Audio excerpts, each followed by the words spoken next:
நிலாவின் நட்பு. மிக ஆழமான நீலக்கடலில் ஒரு சிறிய மீன் இருந்தது. அதற்கு பெயர் நிலா.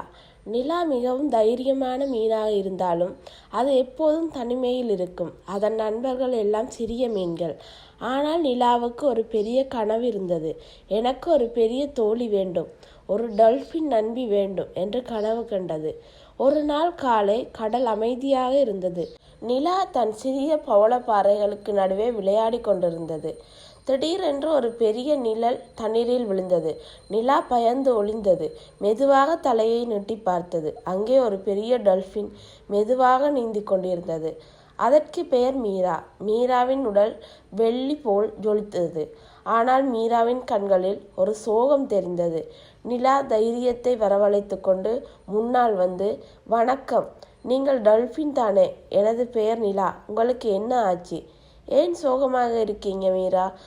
மீரா ஆச்சரியத்துடன் நிலாவை பார்த்து, நான் என் குடும்பத்தை தொலைச்சிட்டேன் சின்ன மீனே. ஒரு பெரிய புயல் வந்தது. எல்லோரும் வேறு பக்கம் போய்விட்டாங்க. நான் தனியாக திரிகிறேன். நிலா மனம் வலித்தது. நான் உங்கள் நண்பியாக இருக்கிறேன், எட்டுமா? நாம் சேர்ந்து உங்கள் குடும்பத்தை தேடலாமா? மீரா சிரித்தது. நீ ரொம்ப சின்ன மீன், கடல் ரொம்ப பெருசு, நீ எப்படி உதவுவ? நிலா கண்களை ஜொலிக்க வைத்தது. எனக்கு சின்னதாக இருந்தாலும் என்னால் எல்லா இடங்களுக்குள் நுழைய முடியும். நான் பவளப்பாறைக்குள் ஓட்டைகளுக்குள்ளேயே போய் பார்க்கலாம். நீங்கள் போக முடியாத இடங்களுக்கும் போகலாம். மீரா மகிழ்ந்தது. இரண்டும் நட்பு கொண்டாட்டம் செய்தது. கடலை கடந்த பயணத்தை தொடங்கின. முதல் நாள் அவை ஒரு பெரிய ஆமை மாமாவை சந்தித்தனர். மாமா, நீங்கள் டால்பின் குடும்பத்தை பார்த்தீங்களா? ஆமை மாமா சிரித்தார். பார்த்தேன், அவங்க வடக்கு பக்கம் போனாங்க. ஆனால் அங்கே ஒரு பெரிய சுறா இருக்கே, ரொம்ப ஆபத்து. நிலா பயந்தாலும் மீராவை பார்த்து, நாம் பயப்படக்கூடாது என்று இரண்டு பேரும் வடக்கே போனார்கள். வழியில் ஒரு பெரிய மீன் கூட்டத்தை கடந்தார்கள்.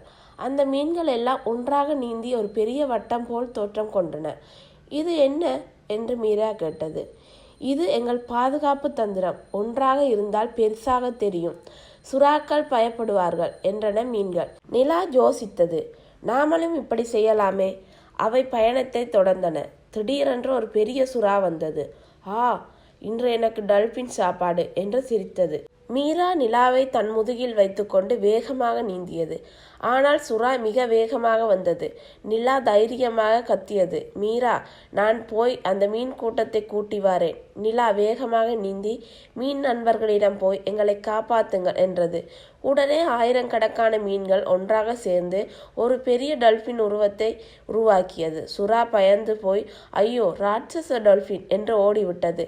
மீராவும் நிலாவும் சிரித்து மகிழ்ந்தன. இறுதியாக ஒரு பெரிய பவளப்பாலத்தின் தீவில் பின்னால் மீராவின் குடும்பம் இருந்தது. மீராவின் அப்பா, அம்மா, சிறிய தம்பி எல்லோரும் அங்கே இருந்தார்கள். மீரா, எப்படி வந்த என்று எல்லோரும் ஆச்சரியப்பட்டார்கள். மீரா நிலாவை காட்டியது.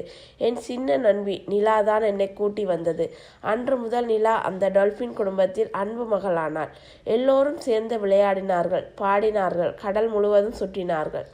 நிலா கற்றுக்கொண்ட ஒரு பாடம். நாம எவ்வளவு சின்னவனங்களாக இருந்தாலும் தைரியமும் நட்பும் இருந்தா எதையும் சாதிக்கலாம். நீங்களும் நல்ல நண்பர்களை உருவாக்குங்கள். தைரியமாக இருங்கள். எல்லாவற்றையும் சாதிக்கலாம் குழந்தைகளே.